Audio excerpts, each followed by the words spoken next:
қосымша, жалғау. Яғни өткен тарауда біз сөздердің мағынасымен жұмыс жасады. Синоним, антоним, амоним сөздерді таптық.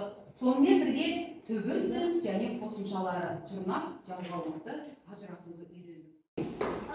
Ұлттық ойында қандай ойындар білеміз? Жақсы, қазақша білесіз. Арқан тартыс. Алтыбақан. Көкпар, теңге алу. Яғни бұның бәрі біздің ұлттық ойындарымыз, ұлттық құндылықтарымызда бар. Мынау не болады? Музыкалық. Яғни біздің ұлттық аспаптарымызда бар. Домбырамен бірге тағы не бар?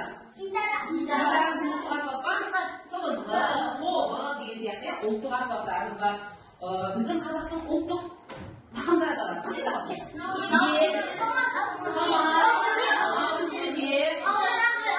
Бауырсақ, қой, май, ірімшік, бұның бәрі ұлттық тағамдарымыз. Бұның бәрі неге айтып жатырмыз? Неге айтып жатырмыз? Яғни бұның бәрі біздің салт дәстүрімізге де қазақтың салт дәстүріне берілген. Енді келесі жаңа тарау бастаймыз. Салт дәстүр және ауыз әдебиеті. Балалар қандай ауыз әдебиеті білеміз? Ауыз әдебиеті дегеніміз мақал. Үйде тапсырмалық қой мақал. Яғни сол мақалымыз. Бұның бәрі неге ауыз әдебиетіне кіреді? Авторы жоқ.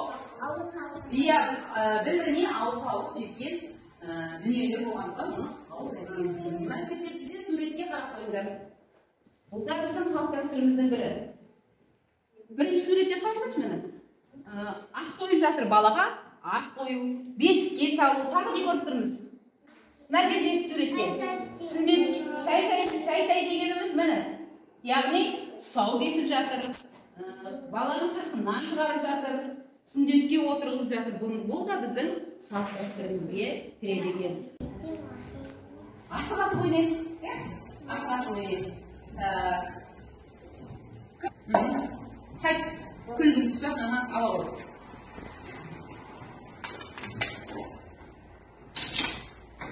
Жалғау. Жалғау дегеніміз не? Жалғау сөзбен сөзді байланыстырады. Үй иесі сәбиді алып келді.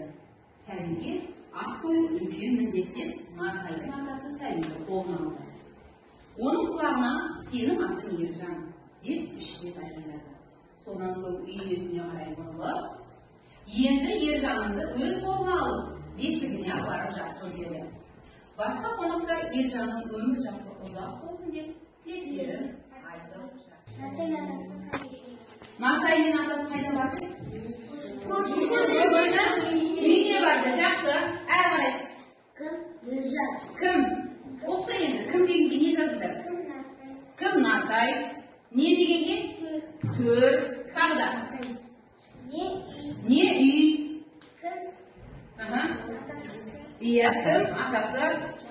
Кім? Жақсы. Керемет. Кезекте. Қолдырма. Кезек. Шындан басында.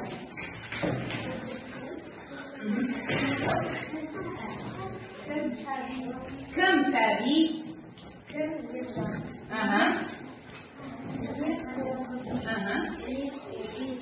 Бесік. Бұл бөлік бойынша? Не бесік? Не бесік? Кім? Кім? Ержан. Жақсы. Тапсырма бойынша қаламдарды топтастыру ойын ойнаймыз. Мына жерде менде бірнеше қаламдар бар. Бұл жерде сөздер берілген. Сол сөздерге сұрақ қою арқылы орналастырамыз қалам салғыштарға. Кім келеді? Расул келеді сойсын. Қатыс қоя тұрсын. Кел, Расул. Кел, жерге бір сөзді ал. Оқы. Әйнек. Сұрақ қой. Не? Не? Әйнек. Қай жерге саласың? Әйнек? Иә, зат есім болады. Жақсы. Келе қоя Дина. Келдің мен алады. Моншақ. Сұрақ қой. Не? Жақсы. Бесін. не қолғап сала ғой. Кім келеді тағы? Келі, Әмина келе ғой. Рамазан кел. 200. Сұрақ. Қанша? 700. Мөлдір. Сұрақ қой. Қандай? Мөлдір. Анау қалапсарға саласын. Келе ғой, не жаңа?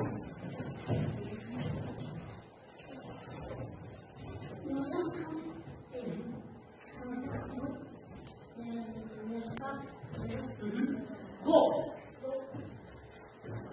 Не? Топ, жақсы. Мағынасы әртүрлі. Мағынасына қарай біз не қылдық? Бірге топтастырдық. Біз балалар ойын түрлерін қаралап жатырмыз. Ойындың өзінің аттарын көрді. Қазақта түйекаба, қошқармүйіз, құс-тұмсық деген сияқты. Аққұм ойын деген. Аяна, жасасың? Бұл ойындарды әжелеріміз табиғатқа қарап, жан-жануарларға қарап, солардан элементтерін алған. Сол элементтерді қазір біз жасап үйреніп кейін болады. Жасайық әлемет.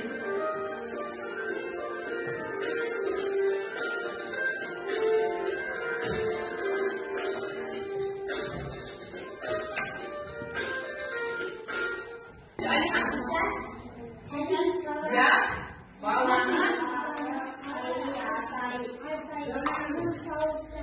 тауып жас баланы қалай атайтын тауып жас.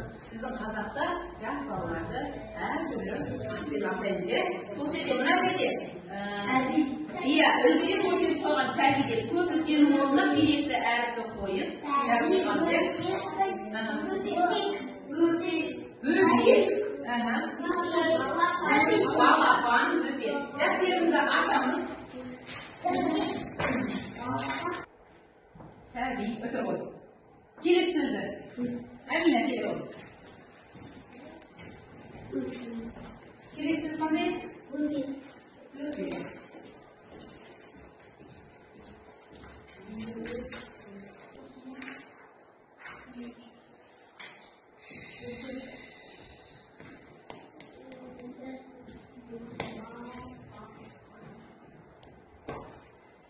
Үшінші сөз кім жазады?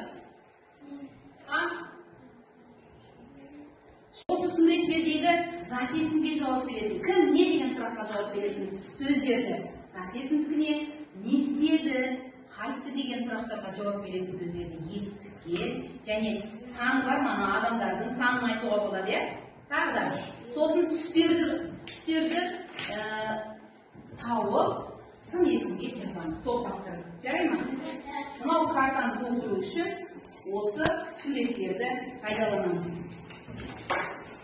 Сендерге түсіндер, сендерге тұсау келсе, бірінде сендерге есіпке салып, еші қарап толтырыңдар. Біз зат есім, қандай зат есім бар екен бұл жерде? Иә. Сын есімше, етістікше? Жылады. Не істеді? Жылады. Сан есім? 3 шаққа дейіні. Жақсы. Сын есім? Жылауы? Бала. Ойылы. Ойылы не? Жақсы. Бесік. Баланы жаққызды. Сан есім 3. Сан есім қызыл. Не қызыл? Бесік қызыл, көйлек қызыл. Жақсы, жарайсыңдар. Керемет. Ешін әрі өтпеді кісі. Кеше інім екеумізге қазақ халқында 7 қазына деген ұғым бар. Сендер соны білесіңдер ме? Қазақ халқында ер адамды бір тұтып, ер адамды жоғары санап отырған. Осы ер адамның қасында жүйрік астында жүйрік аты болу керек, қыран бүркіті болу керек, құмай тазысы болу керек, берен мылтығы және қақпаны, алмас кездігі және сұлу ақылды әйел болу керек дейді ер адам. Кездік деген білеміз бе? Алмас кездік. Кездік деген бұның бәрі аң аулағанда қажетті құрал, саймандар екен. Кездік дегеніміз пышақ сияқты үшкір зат болады. Қақпанды білеміз бе? Білеміз. Мылтықты білеміз, бәрі ер адамның қажетті құрал сайманы. Сол алған нәрселерді мына мәуелі ағашқа алма ілу арқылы келіп айтасыз.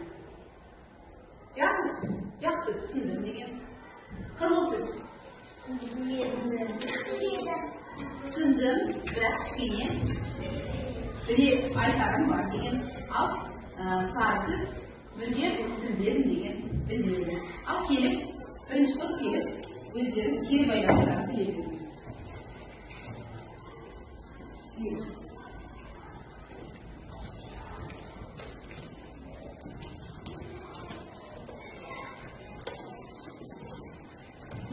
Жарайсыздар. Ойлайсыздар. Қалай қатысты деп ойлайсыздар? Ал көтереміз.